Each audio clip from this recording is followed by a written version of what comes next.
Bonjour, je vais vous présenter les histoires criminelles les plus incroyables dans une série de podcasts du magazine Suspect. L'affaire que j'ai choisi de vous raconter aujourd'hui s'est déroulée à Toulouse, dans une cité universitaire. C'était en 2014. Ariane, une jeune étudiante de 17 ans, tombe dans un piège, un terrible guet-apens. Elle va réussir à s'en sortir grâce à sa maîtrise parfaite des arts martiaux qu'elle pratique depuis de nombreuses années. Elle a fait preuve d'une remarquable détermination. Je l'ai intitulée « Reste plus qu'à choisir la fille ». Écoutez, c'est maintenant. Un canapé convertible, une table, 4 chaises et une kitchenette. C'est un peu spartiate, mais quand on a 17 ans et qu'on vient de quitter le domicile de ses parents, c'est le sentiment de liberté qui domine et on s'en contente. Ce matin-là, Ariane savoure son nouveau chez elle, situé au cœur de la résidence universitaire du campus des sciences, à Labège, près de Toulouse.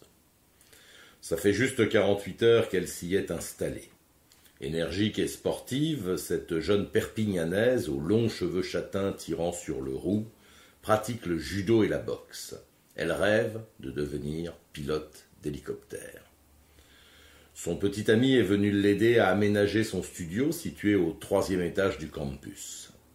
Mais comme il pleut depuis le matin, les deux jeunes gens restent enfermés à écouter de la musique.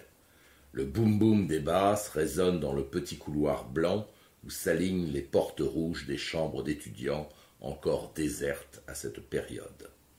Vers 16 heures, quelqu'un sonne à la porte. Ariane ne connaît encore personne ici. Alors, qui peut bien venir lui rendre visite? Elle ouvre et se trouve nez à nez avec un jeune homme, petit, plutôt frêle.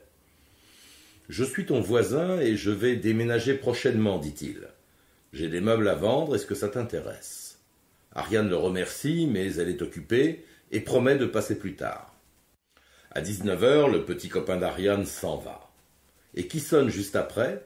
Le petit voisin de palier, à croire qu'il écoutait à la porte. Ariane a maintenant du temps, dehors il pleut toujours, alors pourquoi pas aller voir ses meubles, et elle le suit dans le couloir, en chaussettes.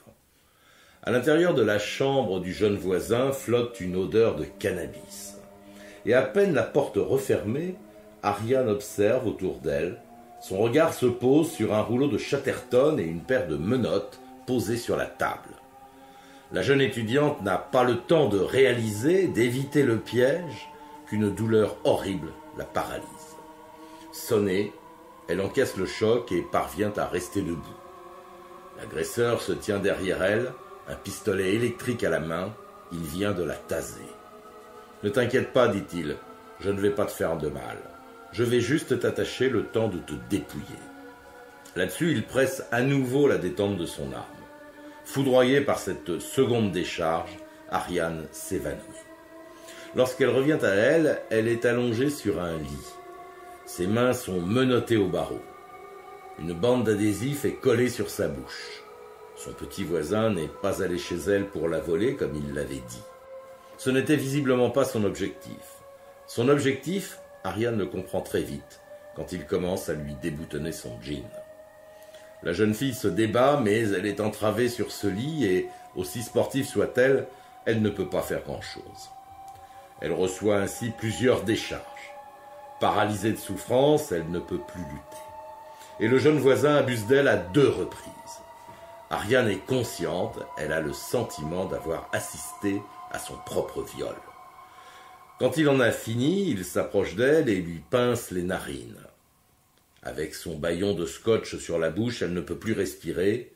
Ariane étouffe. Elle comprend que cette petite ordure va la tuer après avoir abusé odieusement de son corps. Ses poignets ont beau être fins, elle force tellement dessus qu'elle parvient à se libérer de ses entraves métalliques. Et presque dans le même geste, elle balance de toutes ses forces son pied dans l'entrejambe du violeur. Et profitant qu'il est plié en 2 de douleur, elle bondit et se précipite vers l'extérieur. L'autre la rattrape. La porte se referme sur sa main, lui écrasant les doigts. Elle encaisse une avalanche de coups.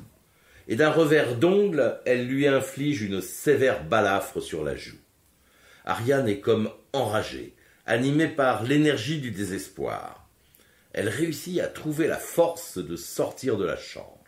Et maintenant elle s'élance dans le couloir avec pour tout vêtement un simple chemisier ouvert. Elle n'est pas tirée d'affaire pour autant. Comme dans un film d'horreur, le violeur, nu lui aussi, la poursuit dans le couloir. Il l'accroche par son chemisier, mais elle continue à courir et dévale les escaliers de la résidence. La voici maintenant qui déboule dans le hall, qui pousse la porte de l'immeuble. Elle est sur le trottoir, sous une pluie battante, hirsute, nue et en pleurs. Arrive alors une étudiante, Ariane se jette dans ses bras en sanglotant « Je viens de me faire violer, il est encore là, en haut » et elle désigne la fenêtre de son bourreau. La jeune fille trouve refuge chez des jeunes qui logent au rez-de-chaussée. On lui donne une couverture dans laquelle elle s'enroule tremblante. Alertés, les policiers arrivent très vite sur place et après avoir évalué la situation, se rendent directement à l'appartement du violeur qui évidemment a pris le large sans attendre les forces de l'ordre. Alors qu'ils fouillent les bâtiments, l'un d'eux voit passer un garçon habillé de frais qui quitte la résidence d'un pas tranquille. Mais un détail attire son regard. Une énorme griffure lui barre la joue gauche. Interpellé, le jeune homme se prénomme Alexis. Il est étudiant en informatique. Il est placé en garde à vue et reconnaît les faits. Et c'est ainsi que 2 ans plus tard, alors qu'il est âgé de 23 ans, même s'il en paraît toujours 18, il doit répondre devant la justice du crime qu'il a commis.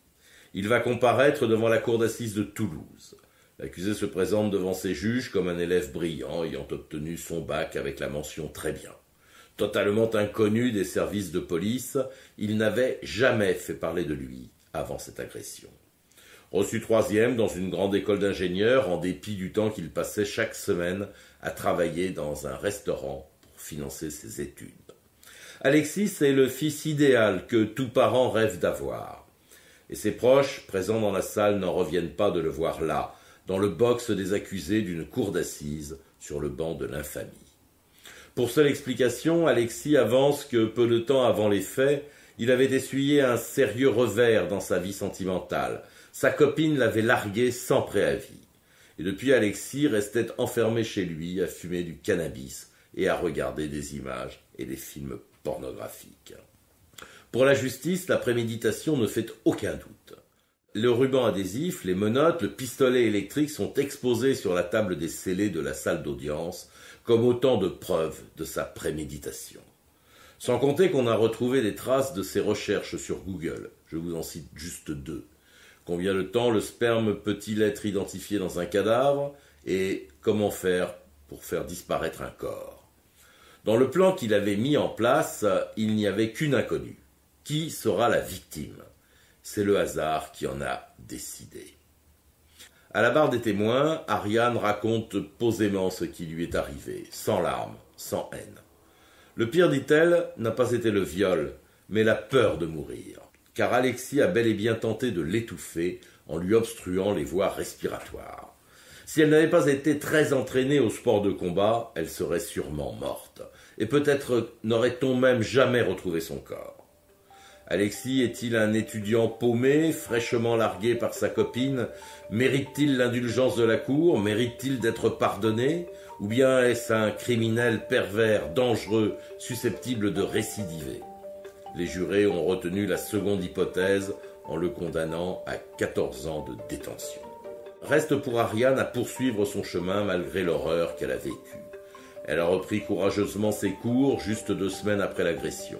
Et malgré des crises d'angoisse qui lui ont fait perdre une année d'études, elle n'a pas renoncé à son projet, celui de devenir pilote d'hélicoptère. Son bourreau n'a pas réussi à briser son rêve. Voilà, j'espère que ce podcast vous aura plu. Je vous invite à venir en découvrir d'autres sur notre site.